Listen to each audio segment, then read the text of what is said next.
नमस्कार. बघा, आज आपल्याला महत्त्वाच्या विषयावरती थोडीशी हितगुज करायचं आहे. तर ते म्हणजे आपल्या सर्वांच्या जिव्हाळ्याचं मुलांच्या पाठीवरचं जे ओझं आहे ते थोडंसं कमी करण्याचा हा डिझायरचा एक थोडासा छोटासा असा एक उपक्रम आहे. तर त्यामध्ये आपण महत्त्वाची गोष्ट अशी आहे की दप्तराचं ओझं कमी करायचं आहे. सर्वात पहिल्यांदा दप्तराचं ओझं कमी करायचं आहे, तर आपण जेव्हा स्कूल बॅग घ्यायला जातो तर सर्वात पहिल्यांदा ते लाईटवेट असलं पाहिजे, ही सर्वात महत्त्वाची गोष्ट आहे. बऱ्याच पालक म्हणजे मुलांचं आम्ही बघतोय, तर खाली बॅगचंच ओझं बरंचसं आहे.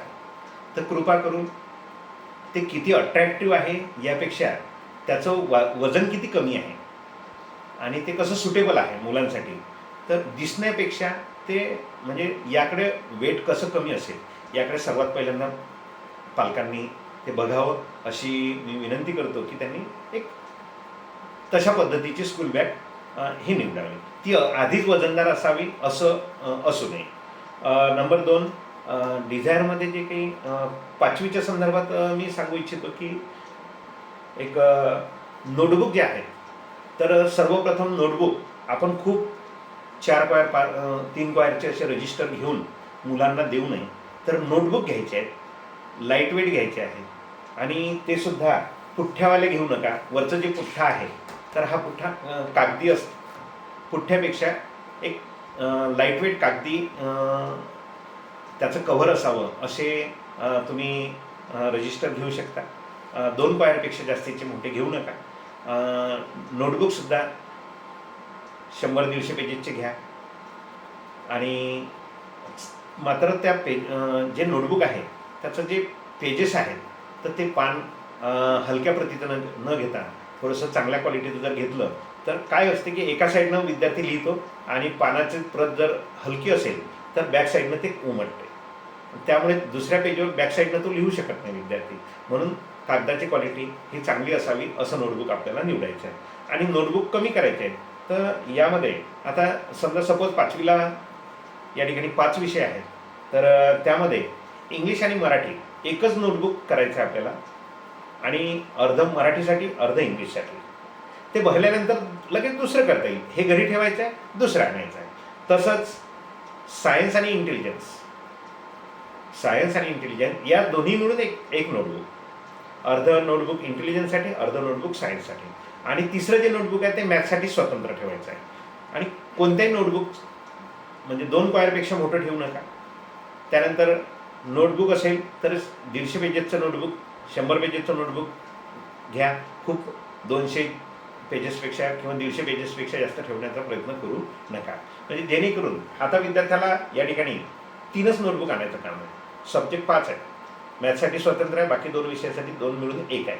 म्हणजे 3च नोटबुक त्याच्या पाठीमागे त्याच्या पाठीवरती राहतील. मग राहिलं पुस्तकं. आता तुम्ही म्हणसाल पुस्तकं तर खूपच आहेत. हो आहेत, कबूल आहे. हे स्पर्धा परीक्षेची आपल्याला तयारी करण्यासाठीच विविध पुस्तकांचा आधार घेऊन आपलं नॉलेज आपल्याला अपडेट करायचं आहे. पण एकाच वेळी सगळे पुस्तकं आणायचं नाही आहे. तर त्यासाठी आम्ही हे जे बघा असं खूप जाड पुस्तक आहे आणि एवढं जाड पुस्तक हे नसावं म्हणून मग त्याचे काय केलेले आहेत, आम्ही त्या ठिकाणी बाइंडिंग करून त्याचे 2 पार्ट केलेत. काही पुस्तकांचे 3 पार्ट केले. तर अगदी अशा पद्धतीनं या ठिकाणी हे बाइंडिंग करून आपण त्याचे पार्ट करून ठेवले. तर बुक स्टॉलमधून सुद्धा त्याच पद्धतीनं आपल्याला हे बाइंडिंग केलेले बुक्स हे मिळत आहे. त्यामुळे जे आणायचं आहे ते शिक्षक त्या ठिकाणी सांगणार आहेत की हे पुस्तक तू घरी ठेवू शकतो. आणि हे कारण त्याच्यामध्ये 2 विषय मिळून एक पुस्तक असायचं. पण त्या 2 विषयाचा एक पिरियड जरी असला तरी एवढं मोठं पुस्तक त्याला सोबत आणावं लागत होतं आणि ते एवढं ओझं आणायचं काम नाही. म्हणून मग आता आपण त्याचे पार्ट केलेले आहेत की जेणेकरून पाठीवरचं ओझं ते कमी होईल. तर विद्यार्थ्यांनी जे सरांनी सांगितलं, पहिल्या दिवशी सांगितलं नाही की हे पुस्तकं दररोज आणायचे आणि नव्यानं कोणतं पुस्तक आणायचं आहे आणि कोणतं घरी ठेवायचं आहे हे तुम्हाला वेळोवेळी त्या ठिकाणी सूचना मिळतील.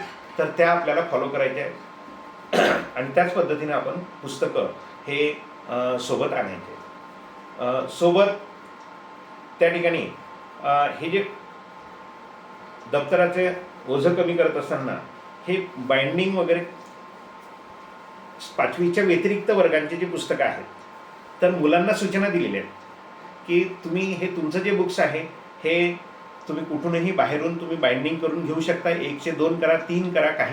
काही पुस्तकं 9वी 10वीचे जास्त मोठे असल्यामुळे सरांनी त्यांना तशा सूचना दिलेल्या आहेत की याचे तुम्ही 3 पार्ट करू शकता, जेणेकरून एक पार्ट संपल्यानंतर दुसरा पार्ट, दुसरा संपल्यानंतर तिसरा पार्ट, पूर्ण एवढं ओझं सोबत आणण्याची गरज नाही. तर त्या सूचना आपापल्या वर्गामध्ये मिळालेल्या आहेत. पालकांनी सुद्धा ते बाइंडिंग करून घेऊ शकता किंवा डिझायरमध्ये जर तुम्ही ते पुस्तक दिलं आणि बाइंडिंगचे पैसे त्यांच्याकडे त्या ठिकाणी पेड केल्यानंतर तुम्हाला बुक स्टॉलमधून सुद्धा ते एका पुस्तकाचे 2 पार्ट 3 पार्ट करून बाइंडिंग करून तुम्हाला मिळू शकतात. आपण कुठूनही ते बाइंडिंगची पुस्तकं करून घेऊ शकता. त्यानंतर जे बुक्स आहेत, डिझायरचे बुक्स आहेत, तर हे आपल्या डिझायरच्या बुक स्टॉलमधूनच विकत घ्यावे हा आग्रह कोणत्याही पालकाला केले जात नाही. तुम्ही पुस्तकं बघू शकता. ते पुस्तकं आपण कुठल्याही बुक स्टॉलवरून, कुठल्याही बाहेरून सुद्धा ती आपण पुस्तकं विकत घेऊ शकतो. कोणत्याही प्रकारची सक्ती इथूनच पुस्तकं घ्यावे हे केलेली नाही. ही कृपया पालकांनी याची नोंद घ्यायची आहे. फक्त पुस्तकं जी लिस्ट आहे तेच पुस्तकं मुलांना घेऊन द्यावी ही अपेक्षा आहे. तर या पद्धतीनं आपण मुलांना सोबत एक वॉटर बॅगसुद्धा, जी पाण्याची बॉटल आहे. आता थंडीचे दिवस आहे तर लाईटवेट असली तर चालेल, पण उन्हाळ्याचे दिवस आहे तर मग आपण थोडंसं चांगल्या क्वालिटीची, की मुलांचं पाणी थंड राहिलं पाहिजे सोबत, त्या पद्धतीनं आपण ती थोडी वेटेड राहते. तर उन्हाळ्याच्या दिवसामध्ये ती काही हरकत नाही, पण इतर दिवशी थोडीशी लाईटवेट जर आपण बॉटल दिली तर विद्यार्थ्यांचं ते ओझं त्या ठिकाणी कमी होऊ शकते. याकडे सर्व पालकांनी लक्ष द्यावं आणि मुलांना सहकार्य करावं. तर मुलांनी पाण्याची बॉटल छोटी आणली तरी काही हरकत नाही, म्हणजे 1 लिटरचीच आणली पाहिजे मोठी असं नाही. तर तुम्ही अर्धा लिटरची बॉटल, आपल्याला जे 1.5 तासामध्ये, 1.5-2 तासाला आपल्याला क्लास आणि व्हॅनमध्ये आपल्याला जेवढे लागते त्या हिशोबाने आपण ची साईज, पाण्याच्या बॉटलची साईज आपण घेऊ शकता. इथे डिझायरला पाण्याची व्यवस्था आहेच, परंतु मुलांजवळ चालू क्लासमध्ये आपल्याला 1.5 तास बसायचं आहे. वेळ खूप कमी आहे. 1.5 तासामध्ये 30-30 मिनिटाचे 3 पिरियडमध्ये कुठलाही ब्रेक नाही. तर त्यामुळे आपला मुलांचा वेळ जाऊ नये म्हणून त्याने पाण्याची बॉटल आधीच घरून भरून आणावी किंवा इथं आल्या पहिल्यांदा पाणी भरून घ्यावे आणि एकदा क्लासमध्ये बसल्यानंतर 1.5 तास बाहेर निघू नये हे अपेक्षित आहे.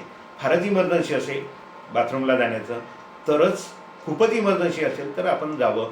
नाहीतर आपला तेवढा, तुम्ही जर बाथरूमला गेलात आणि पुन्हा आलात तर 3-4 मिनटं जायचे, 3-4 मिनटं यायचे, एवढा वेळ हा आपला अभ्यासातला हा डिस्टर्ब होऊ शकतो. म्हणून विद्यार्थ्यांनी आपल्या क्लासमध्ये जाण्यापूर्वी व्हॅनमधून उतरल्याबरोबर बाथरूमला जाऊन मग क्लासमध्ये बसावं आणि क्लास संपल्यानंतर सुद्धा त्याच पद्धतीने आपण बाथरूमला जाऊन मग व्हॅनमध्ये बसल्यास आपलं जी दिनचर्या आहे ती व्यवस्थित चालू शकते. आणि त्या 1.5 तासामध्ये आपली कॅपॅसिटी ती आपल्याला वाढवायची आहे. कदाचित तुम्हाला ती सवय नसेल तर आपल्या मुलांना ती सवय लावण्याचा आपण प्रयत्न करूया. कारण पेपर हा 1.5 ते 2 तासाचा, काही पेपर 3-3 तासाचे आहेत.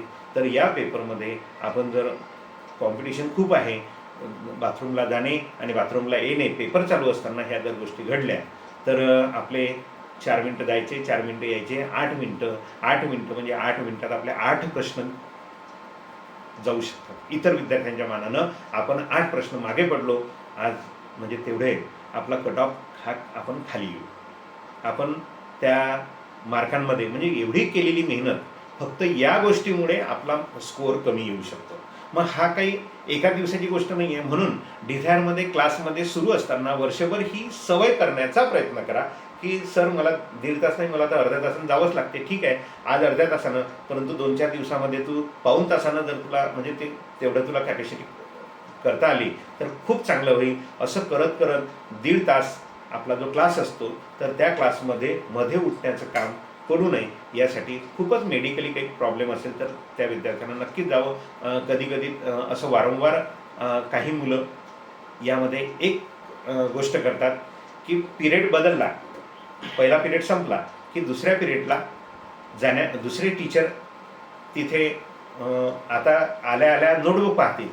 तर काही मुलं होमवर्क केलेलं नसते. बघा, आपला मुलगा म्हणजे ते उत्तर सांगू शकतो की पप्पा मला बाथरूमला जायचं होतं पण मला जाऊच दिलं नाही, असं म्हणू शकते. पण त्याचं कारण दुसरं पण असू शकते. म्हणजे तेही कारण असू शकते की बाथरूमला जाणे, परंतु आपल्याला 1.5 तास बसायचं आहे यासाठी आपण प्रयत्न करायचे आहेत. पण मग तो काय करतो की बरोबर टीचर आल्या आल्या पहिले 5 मिनिटं काय असतात, 5-7 मिनिटं होमवर्कचा आढावा असतो की तुम्हाला काल कोणते एक्झाम्पल दिले होते ते दाखवा, त्यातलं काय अडचण आहे, तू का होमवर्क केलं नाही. मग अशा वेळी हा विद्यार्थी त्या 7-8 मिनिटामध्ये हा कुठं असतो, क्लासमध्ये नाही, कारण ज्यानं होमवर्क केलेलं नसते, असं पण असू शकते. मग आपण जर होमवर्क केलेलं नाही आहे आणि हे होमवर्क केलेलं नाही, आता आज आपल्याला टीचर काय करणार आहे, बॅटपण देऊ शकतात. तर हा कारण लगेच दाखवतो, सर प्लीज. तर टीचर म्हणतात ठीक आहे येत का. तो बरोबर 7-8 मिनिटं ते तेवढं पास करतो आणि टीचर त्या 7-8 मिनिटामध्ये जे काही होमवर्क चेकिंग आहे ते होऊन टीचिंगला सुरुवात करतात. आणि टीचिंगला सुरुवात केल्यानंतर भाऊसाहेब आपल्याबरोबर येऊन पाठीमागे जाऊन बसतात. म्हणजे हा प्रकार सुद्धा होऊ शकतो. असं होऊ नये यासाठी सुद्धा पालकांनी मुलांना आपल्या सांगायचं आहे की अरे मध्ये उठू नको.